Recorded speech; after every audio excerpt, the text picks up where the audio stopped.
My grandmother passed away last month, but nobody found her corpse until a week ago. Hazards of living out in the mountains, I suppose. My uncle couldn't believe it. He'd been driving her groceries and supplies once a month, and according to the coroner's report, she died a day after he'd left. What are the chances? To hear him tell it, she was just fine when he'd driven away too, spry as she'd ever been. She was even getting her own water from the river and doing a bit of fishing on the side. And then poof, deceased. Griff, her golden retriever, was gone now too. My uncle thought he probably took off after realizing Grandma wasn't waking up. Maybe got hungry and went off chasing squirrels in the woods or something. My uncle strolled about and called Griff's name for hours after he'd found Grandma, looking in all his usual hiding spots, but had no luck. My opinion, Griff probably got as far away as he could. After the funeral, my brother and I offered to come up and help our uncle clean up her things. Or at least my brother did, and I got guilt-tripped along for the ride. Apparently she left the cabin to the two of us in her will. Split custody, not that either of us wanted it. We'd more than had our fill of memories out there. That said, it was a nice day to tidy up a dead woman's things. The summer sun shone bright, and there wasn't so much as a cloud in the sky. Overhead, sparrows darted between the towering pine trees, flitting around the cabin's small clearing while they sang their bird song.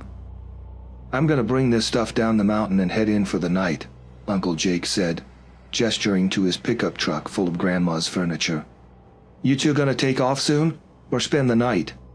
He looked like the spitting image of a mountain man, standing there with his tree trunk arms and red flannel shirt. The beard was the cherry on top. "We'll be heading out soon," I said. "Don't worry about us. The car got us up here just fine. It'll get us back down." Uncle Jake was suspicious of any vehicle that didn't have a cargo bed. "Sure thing, boys. Take it easy now." He hopped into the cab of the pickup and slammed the door with a metal clang. A moment later, the engine turned over, and the mountain air was replaced with the thick smell of diesel and rust. With a rumble, the truck rolled out of the cabin's dirt driveway, bobbed down the makeshift road, and disappeared to the faint riffs of AC/DC's Thunderstruck. "Stay the night," my brother Eric said, snickering, "as if we'd spend a night in this hellhole." Eric was tall and lanky, poor of eyesight and blindingly pale.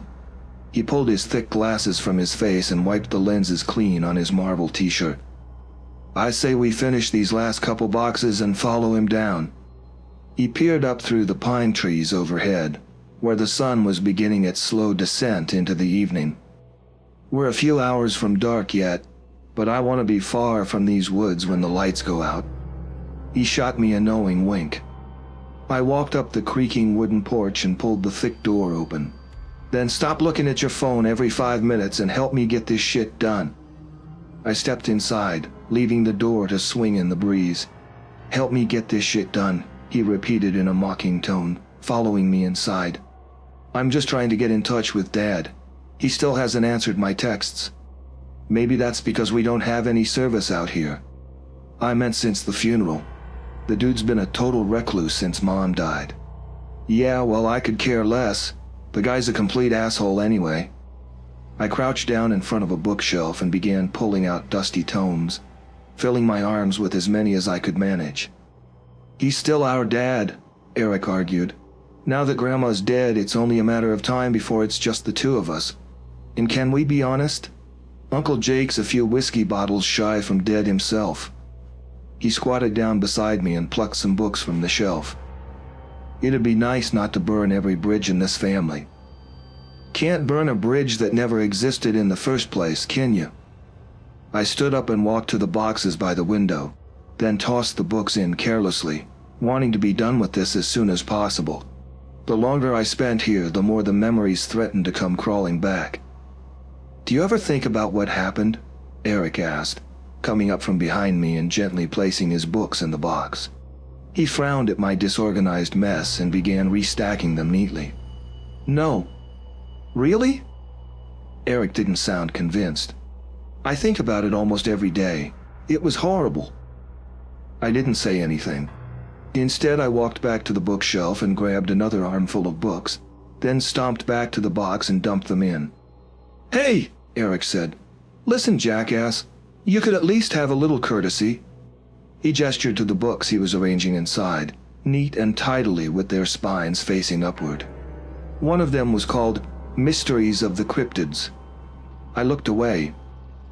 "See the effort I'm putting in?" he said. "Do you really need to chuck your shit everywhere?" "Sorry, man, I just don't like this place." I shook my head, feeling a chill wash over me. "I want to finish this and go." "So do I, but don't you think talking could be good?" "Not really, no." I stalked toward the den. Time to put some space between me and this conversation. He grabbed my arm. "Please, Matt. It was 12 years ago, but it feels like a lifetime. I don't even know if I'm remembering real events anymore or just inventing things in my head." I shrugged him off, but his expression was pleading. He needed this. "You won't talk to me about it," he stammered. "I have no fucking clue if what I remember even happened." With a sigh, I thunked down in my grandmother's rocking chair. It sat in front of her red brick fireplace, now filled with only the ghosts of old charred logs. I idly thought to myself that it'd probably never be used again, because I planned on tearing this cabin down and leaving it for the insects. It would be better that way. I only wished I could tear down the memories with it. A week at this cabin had gifted me a decade of alcoholism, chronic depression, and a side of insomnia. It took a cocktail of prescription meds just to get me to sleep these days, and when I did, it was a coin toss whether or not I'd experience sleep paralysis. And now Eric wanted to dig those memories up? I flexed my right hand, staring at the thick scars that wound their way across it. Even now, all these years later, I could still see the blood, smell it, taste it. My heart started racing just thinking about it, and I forced myself to look away. I focused on the hearth before me, and something caught my eye. "What the hell?" I muttered, leaning forward. It wasn't a log, it was something much smoother. The shape was all wrong, though. I left the chair and knelt down, sifting through the ashes and burnt timber, uncovering the curious object with mounting horror. I pulled it free, brushing away flakes of ash with my fingertips. My arm quivered. "Eric," I said, pushing the word from my mouth. "What's up?" he called. I swallowed. "Is this Griff?" Footsteps sounded from the other room and he came bounding in, face brimming with excitement. "You found Griff?" I didn't say anything. I stared at the skull in my hand, doing my best to hold back the floodgates of memories. My eyes found Eric's, and I held the skull aloft. "What the fuck?" he shouted, stumbling forward. He dropped to his knees, looking at the skull in terror. "No way that's Griff! No fucking way!" He shook his head furiously. "What would he be doing in the damn fireplace, Matt?" I didn't know what to say. I knew there was no reason he should have been in the fireplace. None. No dog would willingly let itself burn to death. "Maybe it's a coyote," Eric reasoned, tripping over his words. "Grandma probably killed it and chucked it in here so the scent wouldn't attract other animals and—" "There's no coyotes out here, you know that." I dropped the skull and it cracked against the solid wood floor. A shudder ran through me. "And it's way too small to be a wolf." Eric looked on the verge of tears. Griff was probably the only happy memory we had of this horrible place. "Matt, why would she do that?" 1,000 reasons crossed my mind, all of them beginning and ending with one night 12 years ago. I stood up from the fireplace, my feet feeling weak and my sense of balance waning. I fell back into the rocking chair and it croaked a haunting welcome. "All right," I said quietly. "I think it's time to talk about what happened when we were kids." Eric sat down across from me in one of the old wicker chairs we'd helped Grandma make. "Where should we start?" he said quietly. He stared at me with a gravity I'd never seen in him before, his hands fidgeting with the chair's wooden armrests. Poor kid was nervous. I knew a thing or two about that. I took a deep breath and placed my face in my hands, wishing I'd never quit smoking. Wishing I'd never agreed to come out here. My heart thrummed and my palms were slick with sweat. Meanwhile, my thoughts couldn't stop toying with the idea that maybe confronting these memories was a mistake. Maybe acknowledging them would somehow make them real. "Matt," he said softly. "Let's start with the man by the river," I said, forcing myself to look him in the eyes. "You remember him?" Eric's expression said it all. He remembered. His eyes darted to the front door, still swinging open in the breeze from when we both walked inside. "I'm gonna grab the door," he said. I didn't say anything, but I didn't need to. We both knew it'd be easier to talk about these things with some degree of security between us and the outdoors. He stalked off, shut the door, and then returned a moment later. "We were what, 11 then?" I said. He nodded. Though we were twins, we looked nothing alike. Eric was thin and gangly, with giant glasses and a passion for all things pop culture. I was short, a bit overweight, and had an unhealthy addiction to every form of metal under the sun. My hearing was practically shot, but the wall of noise that music created was the only time I felt like I got any peace and quiet. It was the second day at the cabin, I think. Eric looked out the window, toward where the river flowed, just past the tree line. "You and I were out having a swim." "Yeah, and he was watching us on the other side." "How long was he there for?" I shrugged. "You were the one who spotted him. I wouldn't have noticed if you hadn't pointed him out." "Tough to miss, really. He had that beige ball cap and the mask, yeah. Who wore a mask out in the woods? The kind of guy who liked to watch kids swim, I guess. It was a wolf mask, a really well-made one. Thinking back on it, it almost looked like a real wolf." "Remember what he said?" It was impossible to forget. His words had been the catalyst to everything, the jump-off point for the worst experience of our lives. "It's nearly dark," I said. "It's nearly dark," Eric repeated. The two of us were silent for a moment, the shrinking daylight and the implications of what that meant not lost on us. "Maybe we should do this in the car on the way down," he said. I shook my head. "I don't think it works like that, and I think you know that now too." Standing up, I crossed the room and grabbed my leather jacket from the coat rack. I threw it over my shoulders like a poncho. Now that the sun had dipped behind the tree line, the temperature had dropped with it. "You're remembering things clearly again, aren't you?" "I know I am." He frowned, avoiding my gaze. We both knew this wasn't a normal cabin, and deep down I guess we both came to realize we couldn't run from our history forever either. Eric was right. If we didn't confront this now, then we'd probably be running from it for the rest of our lives. "I suppose things do feel clearer," he said. "Being here feels strange, like everything's coming back as vivid as the day it happened." I knew what he meant. I could picture the man by the river almost perfectly now. Dirty jeans, a checkered shirt, and that mask. It had to have been torn right off of a real wolf, because I remember the smell. It smelled dead, decaying. Eric plugged his nose, contorting his face in revulsion. "You smell that too?" I asked. He nodded. "What is that?" That's what he smelled like, the man by the river. I'd forgotten how horrible it was, but this cabin is bringing it all back to me. I glanced around the dimly lit room where shadows grew in the corners as the sun fell lower in the sky. "He told us to come to him after warning that it was nearly dark. He said he had a gift for us." "You thought he was Uncle Jake, I remember that." "Yeah, I mean, who else could it have been?" Grandma had built her cabin on the land of an abandoned fire watch outpost far from the sleepy village below. Nobody lives up here. It was only the four of us that week. "When you swam over," Eric said quietly. "Did he say anything to you?" "I don't think so." I closed my eyes and drifted back to that moment, 12 years ago.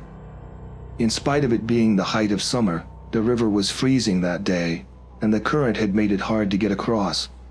The man stood on the other side, waiting patiently, though. "He was holding the gift behind his back," I said. "I remember thinking it was a fishing rod." Eric cracked a bittersweet smile. "We'd both been badgering Uncle Jake to let us use his fishing rod. I, too, remember hoping that's what it was." Talking about this was cathartic but torturous all at once. My mouth felt dry as a bone. When I got closer, I got this weird feeling, like something was wrong. Yeah? Yeah, it's hard to explain, but it's like... Even then I knew something wasn't right. I gave in to the memory, letting it swallow me in my search for answers. Grandma's cabin seemed to fade away, replaced by a warm summer day. The river rumbled behind me now, and the mountain breeze caught at my wet, shaggy brown hair. Above, the sun beat down furiously, dressing me in a full-body sunburn. I realized it wasn't Uncle Jake when I stepped out of the river. You never told me that before. I don't think I ever let myself believe it. In the cabin, the branches swayed above us, their long arms scratching at the roof in the rising wind. So, Eric said, so what? So what made you realize it wasn't him? Oh. I chewed on my lip, my eyes staring at Griff's cracked skull on the floor. It was because he twitched. Twitched? Yeah, I said, looking Eric in the eyes. My voice cracked despite my best efforts to keep it steady. His entire body twitched, like some kind of predator reaction, like a cat seeing a mouse, or a wolf seeing a rabbit. The implication hung in the air between us. We were prey. I wanted to run back into the river. I wanted to scream for help. I wanted to hide, but he held the gift out. The book, Eric said. That's right, The Mysteries of the Cryptids. I'd gotten halfway back across the river when Uncle Jake came down, I continued. He was on your side of the river and dressed entirely different from the man. I paused, recognizing this was one of the memories I'd never fully accepted. How could I have? Accepting it meant I was more broken than I was comfortable admitting. That's when I realized we weren't alone on the mountain. I opened my eyes and pulled myself out of the memory. It felt a little disorienting, like my senses were being thrown about in some sort of amnesiac tornado, but I did what I could to reground myself in reality. I focused on my weight in the rocking chair, the cool feeling of leather around my shoulders, and the roaring wind outside. Eventually, the cabin returned to focus. Eric ran a hand through his curly brown hair. You think that maybe... Outside, the sound of shattering glass rang out. Eric and I jumped to our feet. My heart thundered in my chest. The two of us stood frozen, each knowing we needed to act, but not knowing how. Being the older twin, I breathed deep and stepped forward, forcing my body to act in spite of its fear. I slid along the wall toward the 4-pane window. It was dusk now, and the last rays of sunlight barely pierced the thick pine trees. Darkness began to overtake the landscape, and the once lush tree line now looked more like a gaping, nightmarish maw. I peered out the window at an angle, so that I wasn't squarely in front of it in case anybody was watching from outside. Fuck, I shouted, catching a view of my car. A massive broken branch lay flat against its now equally broken windshield. What? Eric took a furtive step forward. Is somebody there? No.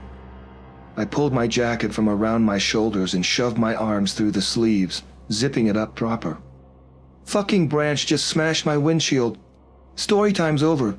We're getting out of here. Eric burst out laughing, his hand on his chest. Holy shit, Matt, that sound scared the crap out of me. It was just a tree branch? Yeah, I said bitterly, storming from the room and toward the front door. Just a tree branch smashing a windshield that I can't afford to fix. What a goddamn relief. I'm sorry, man, Eric shouted, jogging after me. He wasn't really sorry, but I couldn't blame him. That sound could have been about 1,000 worse things than a stupid branch. Even still, it wasn't in my budget. I gripped the handle of the front door and flung it open, preparing for a chilly drive down the mountain. And then I stumbled backwards. My breath caught itself in my chest. I opened my mouth to say something, anything, but the words weren't there. Behind me, I heard Eric mumble a soft, "Oh," then a loud crash. Had he fainted? No, this wasn't happening. Please don't let this be happening. A boot stepped past the doorway, creaking on the cabin's old wooden floorboards. With it came a stench of decay. I reached blindly, desperately around me, unwilling to take my eyes off of the figure, but also needing a weapon. Anything. I only found empty air. Uncle Jake had already moved most of Grandma's things. With each step the intruder took, I took one back, until finally I came up against the far wall. The figure stood framed in the dark of the hallway, a ball cap on its head, and two glowing yellow eyes. "It's nearly dark," it said. I shook Eric, waking him from his fainting spell. He sat up groggily, rubbing the back of his head where he'd knocked it against the hardwood. "What happened?" he muttered. "How to say this?" "A lot." He blinked and his eyes scanned the room.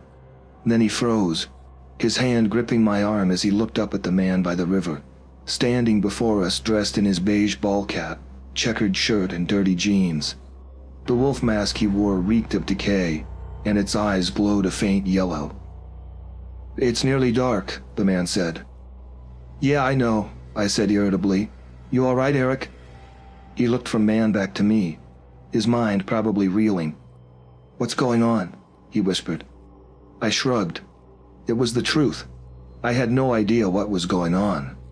When the man had cornered me at the end of the hallway, I expected myself to be torn limb from limb, maybe have my teeth made into a nice necklace. Instead, he just said it was nearly dark, and stood there expectantly. It took me a few moments before I realized he wasn't going to attack me, and that's when I awkwardly walked around him and came to check on Eric.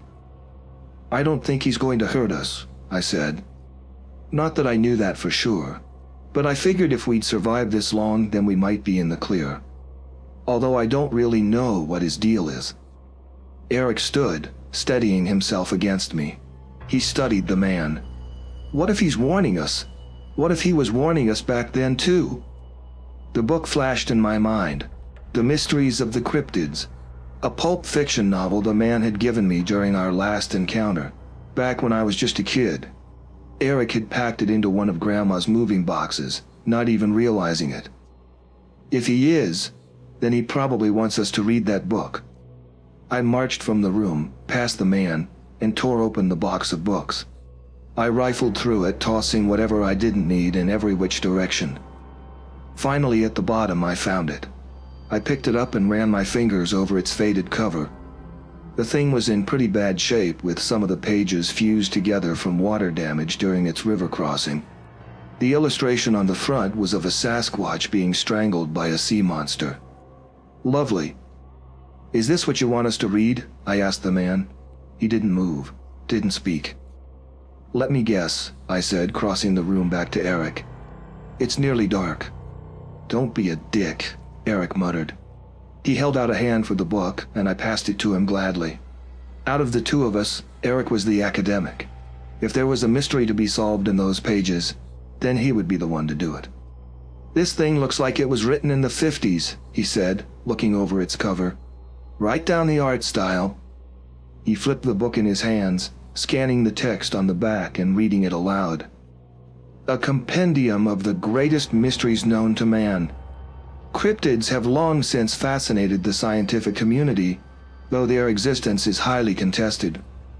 Here are 3 great tales sure to frighten and entertain." He furrowed his brow, his eyes re-scanning the text as if he might have missed something. A moment later he shook his head. "This just looks like an old monster novel." He stared at the man. "Is this a prank? I mean, if it is, it's pretty good. How'd you know we were coming back up here?" The man didn't speak. Eric looked at me and sighed. "I guess we can read it?" "Sure," I said, plucking the book from his grip. "We'll read it on the way down the mountain." I stuffed the book in my jacket pocket and made for the front door. The man stepped in front of me. "It's nearly dark," he said. "You're right, and that's our cue. Eric, let's go." Eric looked at me in disbelief. "Matt, this is practically what we've been waiting for. The answers are here, I mean." He gestured incredulously at the man. "Here he is, and he isn't even trying to eat us or whatever. Don't you want to figure this out?" "Look," I said. "Nobody said we needed to sort this shit out tonight. We can take the book, do a novel study back at Uncle Jake's, and then come up here with plenty of daylight hours and piece it all together." A chill ran through me. Like the memory of the man, the memory of our first night was returning too, and I wasn't ready to face that again. Talking was one thing, but this therapeutic walk down memory lane had grown a bit too real for my liking. Sound good? Eric stared at me with stubborn defiance. If we had inherited anything from our late grandmother, it was our unfailing resistance to having our minds changed after they'd been made up. Luckily for me, I was more stubborn by a mile, and Eric knew that. Sure enough, he folded his arms and looked sidelong to the window. "All right, fine," he said. "We'll leave tonight. But I'm not kidding about this. We do as you say, study that book, and then come back." I nodded, and I meant it. I hated this. Don't get me wrong. It scared me in all the wrong ways. But I'd been through enough hours of therapy and dumped enough money into booze to know that if I didn't sort this shit out now, then I'd either end up dead or bankrupt. "I promise you we'll be back tomorrow." Eric waved me off. "Sure, whatever. Let's go." I let out a sigh of relief, thankful that Eric was much more reasonable than myself. "All right, Wolfie. You heard us. We'll be back first thing tomorrow." I gave him an awkward half salute, then moved to step past him, but he grabbed me by the wrist. "It's nearly dark," he said. I tried to pull my arm from his grasp, but his grip was ironclad. "I get that. That's sort of why we want to get the hell out of here." I could feel my wrist bruising as his calloused hand squeezed. "Get off of him!" Eric shouted, grabbing the man's fingers and trying to pry them free. I brought my other hand around and did what I could to help, but it was like trying to pull apart a vice clamp. "It's nearly dark," the man growled, his voice now guttural and beast-like. "It's nearly dark." His wolf teeth dripped saliva, and his eyes flared with a wild rage. Something agonizing dug into my arm, and I realized claws were growing from his fingers, black and horrible, piercing into my skin so that my blood ran down them. "Stop!" I screamed, certain that any moment my wrist would be ground to dust. "Jesus Christ, please!" The man's body twitched and he pulled me effortlessly toward his jaws. The reek was overwhelming. I gagged, my body in sensory overload. With a violent jerk, I felt my wrist snap as he tossed me sideways. My nose collided against the wall with a dull crunch, and pain exploded across my face. I struggled onto my hands and knees. My body quaked from the agony, my vision blurring and ears ringing. Something dripped onto the floor, and I wasn't sure if it was tears or blood. Eric rushed to my side. "Matt!" I shrugged him off, standing on my own 2 feet so that I could look at the wolf-faced bastard in the eyes. If this fuck was going to kill us, I wasn't going to take it lying down. I'd make him earn it. I dashed into the den, Eric staring after me dumbfounded. There, by the fireplace, exactly what I was looking for. I gripped the fire iron, holding it before me with my good hand, and rushed back into the kitchen. "Get behind me, Eric!" I shouted. "We're getting the hell out of here!" Eric didn't move. Had he seriously given up? No, it wasn't that. It was that his attention had been stolen by something else. He stood gazing transfixed out of the 4-pane window. Between my broken wrist and smashed nose, I could hardly think past the agonizing pain rioting through me. But I still found the will to fight. Eric. He was sightseeing. "Matt," he muttered. "Get behind me, Eric." He turned toward me, his hand pointing hopelessly toward the 4-pane. "Something's out there, Matt." My legs felt weak, and for a moment I forgot about my wrist and nose. I forgot about the throbbing hurt. "What's out there?" Memories clawed at the edges of my mind, and I pushed them down. I needed to focus. Eric looked back to the window, and a moment later an ear-splitting roar rang out, so loud that I couldn't tell which direction it came from. It felt like it was everywhere all at once. "Get away from the window!" I shouted. He took a couple unsteady steps backward. "It's starting." I turned to the man, who stood as still as ever. "What the fuck are you doing to us?" I screamed. I brought the fire iron down on him, but he grabbed it and tossed it aside as if it were a piece of styrofoam. "It's dark," he growled. A thud sounded against the cabin's heavy door. Then another. The timber of the entire structure shook, dust falling down from the rafters and whatever Uncle Jake had failed to take with him crashing to the floor. Matt, Eric said, inching toward me. It's happening again. I swallowed. Memories rushed around me, my mind smothered by them. We need to hide, I said hastily, anxiously. Eric was sweating, his face a mask of panic. Where? This is where we hid last time. Then we have to hide somewhere else, for fuck's sake. I didn't know what was happening or why we were reliving this, but I knew the man wasn't going to help us. At best, he was a neutral party. At worst, he had kept us here to die. I gripped one of Grandma's wooden kitchen chairs, and with as much strength as I had in my right hand, flung it clear through the 4-pane window. The front door exploded, flying across the vestibule and colliding against the far wall with a deafening crash. Something screeched, then stepped inside with a thunderous footfall. I didn't need to say a damn thing. Eric had already climbed through the shattered window. He reached inside and helped me to get myself up to the sill. Then I rolled over it and landed in the dirt outside. Throwing his arm under my own, he heaved me to my feet. I immediately noticed a tire where it shouldn't have been, with a massive bite mark in it. My eyes drifted to my car in horror. Its roof had been caved in, and half of its wheels were flattened. I spared a moment to look back at the man. He was motionless, though it was hard to call him a man anymore. The mask looked to have fused with his neck, and his hands, or paws, were now covered in fur with long dark claws. His jeans had been torn, and he stood upon 2 legs curved in the fashion of a bipedal wolf. His jaws salivated as he stared back at me. "We're going to read it," I shouted at him. I don't know why I did, or if he could even understand me. All I knew was that he had given me that book for a reason, and whatever was happening was intrinsically tied to it. If there was an answer to this, it was in those pages. I felt myself being dragged away by Eric. "Holy fuck, Matt, let's go." The 2 of us fled into the tree line, our footsteps muffled by the sounds of the cabin being torn to pieces. Eric and I ran so hard that my lungs felt like they'd caught fire. Exhausted, I fell to the dirt with a groan. The pain of my smashed face, broken wrist, and a lifetime of poor decisions had finally caught up with me. I'm done, I breathed. Eric doubled back, crouching next to me. "Take it easy, man. Look." He pointed ahead. "We're nearly to the river. Let's get you some water." So we were. Now that I was catching my breath, the rest of my senses seemed to sharpen again. I could hear the rushing current just barely through the howling wind. I pushed myself to my feet, and the 2 of us made our way to the bank, where I dropped to my knees and slurped as much water as my mouth could hold. "Pass me the book," Eric said. I reached inside my jacket and handed it to him, its pages rolling in the storm. He held it closed up to the light of the moon. "The entire time you had this," he said, squinting at the cover. "And you never noticed the author?" I looked at him, wiping dribbles of water from my mouth. "I mean, it's not like I've had it my whole life.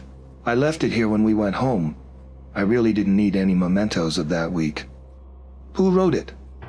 "Grandma," he said incredulously. He turned the book toward me and jabbed a finger at the bottom text. "Gail G. Fasdro." "Well, I'll be damned." "Don't sweat it," Eric said, shaking his head. "I missed it on first glance too."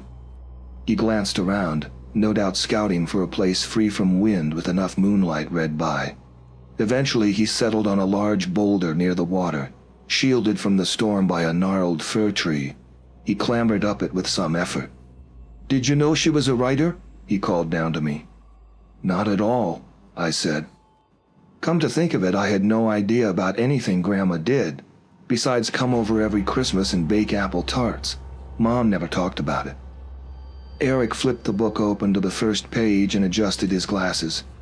"Mind keeping a lookout while I peruse this thing?" I nodded, rising from the riverbed and looking up and down the shore. No sign of the man, and no sign of the beast that destroyed the cabin either. So far, so good. I cradled my broken wrist and breathed a sigh of relief, pushing it out of my blood-caked nostrils in a painful snort. I hiked up the side of the bank, getting to higher ground so I could better keep watch over the area. As I did, the book played in my mind. The mysteries of the cryptids. Why would Grandma write something like that anyway? For kicks? She'd never so much as mentioned the Loch Ness Monster or abominable snowman growing up. And here she was, a supposed authority on them. It seemed bizarre to me, but then all of this did. Had she known about the man too? What about the beast? She must have. Something splashed in the river, and the hairs on my neck stood on end. I swallowed, my eyes searching up and down the running current, scanning every outcropped rock and wayward branch. Just a fish, hopefully. Seconds turned to minutes, the only sound coming from the croak of river toads, and Eric flipping through the pages of mysteries. Maybe I was making a bigger deal about things than I needed to. I closed my eyes and tried the breathing exercises my therapist recommended. Then another splash, this one closer, louder. I strained my vision. Even beneath the glow of the full moon, the river's dancing waves were difficult to keep track of. Light gleamed off of them one moment, then died the next. Small flickers caught my eye, but when I'd look, I'd see only dark water staring back at me. Was something swimming toward us? Eric flipped another page of the book nonchalantly, his expression thoughtful, eyebrows furrowed in focus. He hadn't noticed a thing. Something felt wrong, though. It was the same feeling I'd had when I first came upon the man by the river, like my mind was picking up on things that I hadn't yet fully processed.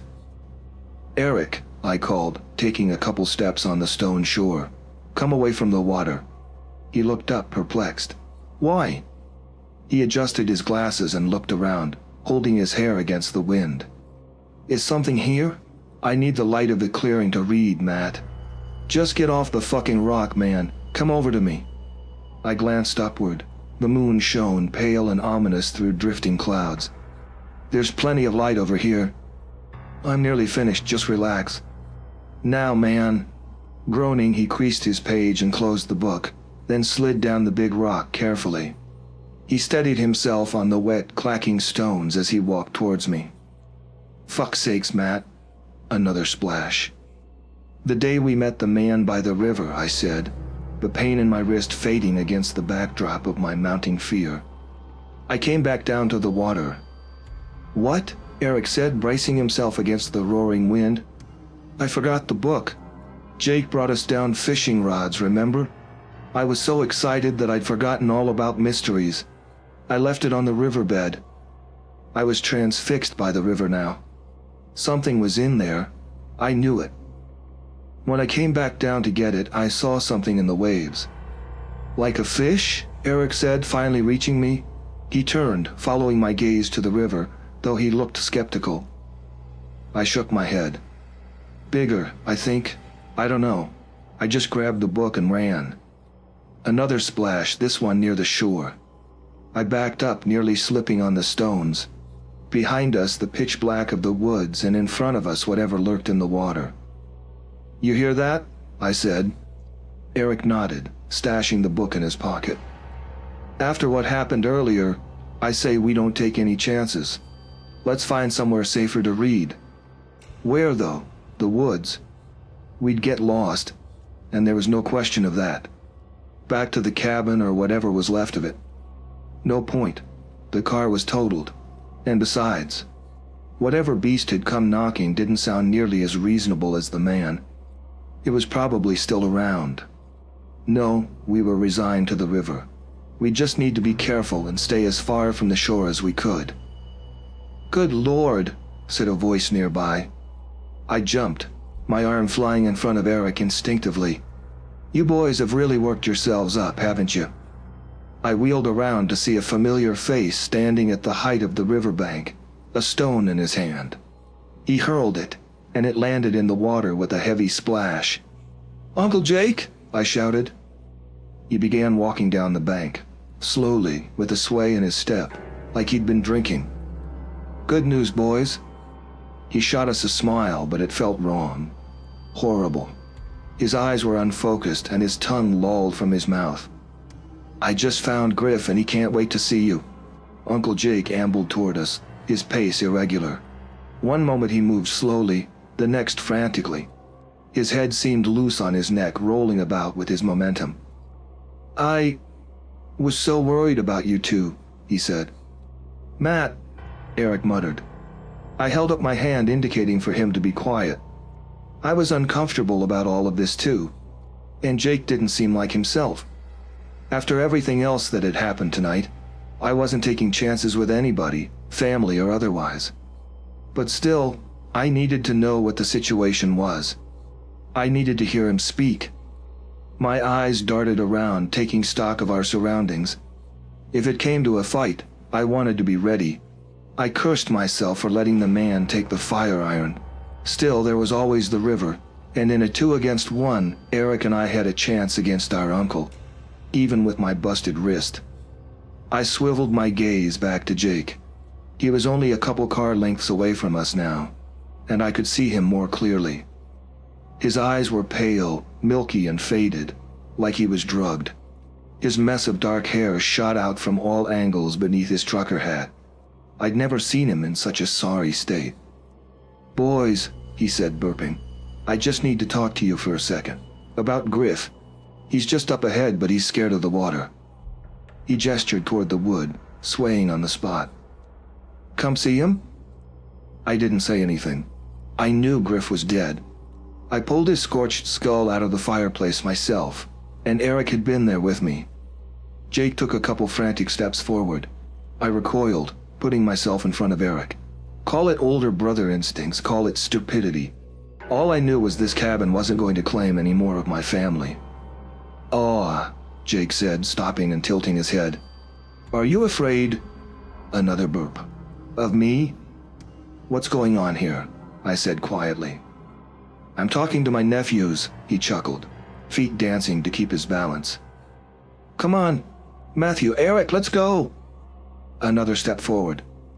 "Don't take another fucking step," I shouted. "Stay the hell back." He paused, his demeanor changing. His face drooped, his sing-song smile replaced by a snarl showing a row of yellowed teeth. "You boys were supposed to join us a long time ago, you know, but she got soft." "What?" "No, she didn't," Eric said, stepping out from behind me. He held the book in his hands, holding it up to Jake. "She realized how sick this whole thing was. She spared us." I had no idea what either of them were talking about, but Eric had clearly read something in mysteries while up on that rock. And whatever he'd read, Jake knew about it too. "Spared you?" Jake spat. He took off his cap and chucked it to the side, the corner of his mouth twitching. "At the cost of the rest of us, maybe." He took a shambling step forward, his eyes cold with menace. "What makes you better than me?" I knelt down, using Eric's tall frame as cover from Jake's vision. My good hand found a decent-sized rock and I clutched it, rising back to my feet and placing it in my jacket pocket discreetly. "We're not better than you," Eric said, "but that doesn't mean we deserve to become monsters either." Deserve to become monsters? What the hell had Eric read? "You think I'm a fucking monster?" Jake bellowed, eyes bulging. He slammed his finger to his chest. "I'm a product of progress, just like you should have been." My heart thundered. I didn't know this man anymore. "Have you been drinking, Jake?" I hoped the answer was yes. I needed something to make sense tonight. "Drinking?" Jake said, his wild cataract eyes looking from me to my brother. "You ain't told him yet, have you, Eric? Didn't invite him to your book club?" "What's he talking about?" Eric swallowed. "He's talking about mysteries." "No shit," I said, getting impatient. "What about it? Help me the fuck out here, man." I'm sorry," he said, shaking his head. More anxiety. When it came down on Eric, it came down thick. "The book's written like an autobiography, Matt. I thought it was a stupid pulp novel Grandma wrote, but it's like research notes, man." "Research notes?" Jake took another half step forward and my hand tightened around the stone. "Stay back, I'm not kidding." He smiled. "Come on, Matt. I've never hurt you before, have I?" "Yeah, research notes," Eric stuttered. "I didn't think much of it, honestly. Thought it was part of the book's gimmick, but seeing Jake like this..." Jake hunched his back, hands pumping in and out of fists. "Like what, Eric?" he growled. "Don't talk to him, asshole," I said. Jake was bigger than me by about half, and in his current state, more unpredictable by a mile. If he came at me, I'd have one shot to clock him with the stone. "Talk to me." "Talk to you?" he said, cocking his head. "But you're so boring, Matt. All you've ever done is bitch, complain, and mope." His eyes drifted behind me to Eric. "Your brother's always been the interesting one, and now he's even gone and figured out my mother's secret." "Eric," I said, "I really need you to get me up to speed." The book, man, it's... English, man. What about the book?" I kept one eye on Jake, my hands gripping the stone so hard that I could feel my palm cramping. "Grandma wasn't some writer documenting cryptids, Matt." He brandished the paperback, then snapped it open, flipping through it aggressively until he hard stopped on a page. He thrust it in my face. I pulled my head back and squinted. The ink had faded from years of aging, not to mention the water damage from the river crossing. The left page looked like a list of ingredients, with pencil markings over the print, and beside them a set of tiny bulleted instructions. On the right was a diagram, too complex for me to properly make out given the condition of the book. Wait, what? Some of the markings looked to be runes. No, they were definitely runes. "She wasn't looking for cryptids, Matt," Eric said breathlessly. "She was making them." Making cryptids? My mind reeled. How did somebody make a cryptid? What the fuck was our grandma doing? I brought a hand to my forehead, wincing as memories hit me like a cement truck. "It's medicine, Matthew. Now be still and no crying. We don't want to worry your mom." "But I feel fine, Grandma. I don't need any medicine. Everybody needs this medicine. Give me your arm. What about Eric? He'll get it too. Now give me your arm." Uncle Jake clapped his hands and broke me from my reverie. "Oh, good work, Eric. Good work. This is why I always said you'd be great for the cabin." His eyes gleamed. "Now why don't we all go for a little hike as a family? I have something I'd like to show you." "After all of this," Eric said incredulously, "you must be drunk." "I don't think he's drunk," I said, the memory subsiding. The sound of the rushing river returned, along with the frigid chill of the wind. Why were these memories so invasive, so vivid? I shook the thought away. I needed to get us out of this situation first. "He's taking something to keep him normal." "What?" Eric said. He glanced at mysteries in his hands. "Did you read this when we were kids, Matt?" I shook my head. "No, I was never the reader between us, was I?" My hands found the stone in my pocket and I thumbed at it, feeling the weight, the shape. I remember Grandma giving me a kind of medicine. My stomach felt upside down just talking about this. I hardly knew what it even meant. "I think Jake's taken some medicine himself, maybe something that keeps him from becoming whatever Grandma meant for him to be." Jake frowned, his small milky eyes narrowing. "Quite the theory, Maddie." "Is it?" I said quietly. He stepped forward, 2 rapid paces one after another. His body swayed at the sudden stop. From the edges of his mouth his tongue flicked out, licking at his lips. "Is that why you're so afraid of me?" he said. "Because you think there's a monster underneath?" "I'm not afraid of you," I lied, squeezing the stone. "I just don't want to kill my own uncle." Jake let loose a howling laugh. "Matt," Eric said, stepping closer to me, "I don't think we should be provoking him." Too late for that, I thought. Jake was here to finish something and it involved us. I wasn't interested in letting him see it through. "Tell you what, Uncle," I said, stepping forward. His eyes darted from my striding feet to my face. He looked offended that I'd even consider myself in the same league as him. "Walk away right now, and I won't fucking murder you." His shoulders thrust back and his head jerked forward. His milk-white eyes bulged. "Murder me?" he said in a voice that was beginning to sound nothing like his own. "Does your therapist know you're delusional?" His entire body tremored, his feet stumbling in an effort to stay upright. "Something's happening," Eric said seriously. "Now cut it out, Matt."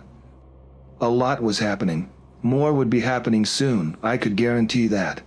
"Now come at me, dear uncle. Give me an opening." My therapist thinks I've got the right idea, actually. That my family is a bunch of hillbilly trash. I am, Jake said, dropping to a knee and snarling. A product of progress. Whatever he had taken to keep him level, his emotions were throwing it out of whack. Show me, I said, doing my best to keep my voice level. With a growl, he launched himself toward me, his catatonic limbs flying about, slaves to his own momentum. I took a step backward, steadying myself on my rear leg while I pulled out the stone with my good hand. I smashed the stone against his skull with all the force I could manage. I heard a sharp crack, and then a groan as my uncle dropped wordlessly onto the rocky shore. Eric and I stood there transfixed for several moments, my heart feeling like it might beat out of my chest. My breaths came in heaves. Was he unconscious? You were trying to provoke him? Eric said, stepping carefully around the other side of Jake's unmoving body. I nodded. Yeah, now let's make sure he stays down. I lifted the rock in my hand, ready to bash my uncle's skull to fucking pulp. Eric pushed me away. What the hell? He said. You can't kill him, Matt. I can't kill him? I did my best not to punch Eric square in the jaw. Look around you, man. We're fucked out here. You think Jake's a friend of ours? That he's gonna help us down the mountain? I took a few steps away, running a stressed hand through my long hair. What do you think happens when he wakes up, huh? You think he just calls it a day and lets us go? I don't know, Eric stuttered. But I know we're not murderers. We're not like him. His eyes drifted to Jake's unmoving body, his expression torn. If we do that, how are we any better? I stomped toward him and grabbed him roughly by his shirt. How are we any better? I growled. How about we're better because we didn't lure two nephews out here to try and get them to become fucking Draculas? How about we're better because we didn't give two kids a lifetime of trauma? Eric was silent, his eyes wet behind his glasses. I let my hand fall from his shirt and turned my attention to Jake. His eyes were closed, but after what I'd seen in him earlier, I didn't trust him to stay out for much longer. Something was trying to break free of him, something horrible. I ran a thumb along the stone, biting my lip, weighing my options. Matt, Eric said, his hand on my shoulder, voice cracking. We have so many good memories with Uncle Jake. Remember fishing? Remember fishing. As if fishing could make up for this. Whoever Uncle Jake had been or pretended to be, that wasn't what he was anymore. My stomach sunk as I imagined him waking up now, turning on us, but without the handicap of whatever medicine he'd taken to keep him human. I don't have a choice. I brought the stone down. The snap of Jake's cheekbones filled my ears, drowning the sound of the river, the roar of wind. I brought the stone down again, to another horrid, dull crunch. Eric grabbed at my jacket, trying to pull me off, but I threw him backward with my good hand. He might have been a foot taller than me, but he weighed close to 100 pounds less. I was doing this, and no one was going to stop me. I brought the stone down again, and again. Blood caught me in the eye, and I paused with my arm in the air, still clutching the stone. Jake's face had been smashed apart. His orbital bones caved in and his eyes rolled from their split-open sockets. I dropped the stone to the ground, heaving breath after breath. I blinked, wiping at my face with my sleeve, and looked down to see a thick layer of crimson on my arm. Are you finished? Eric said softly, his voice uneven. I turned around to face him, mouth half open with 1,000 reasons on my lips. Reasons that I had done this. Reasons I had to do this. But they all evaporated when I saw his red, tear-streaked eyes. His hair was even more disheveled than usual, like he'd been tearing at it for the past 5 minutes, and his face was as pale as the moon. He stifled a sob. Because I'm pretty sure he's dead now, Matt.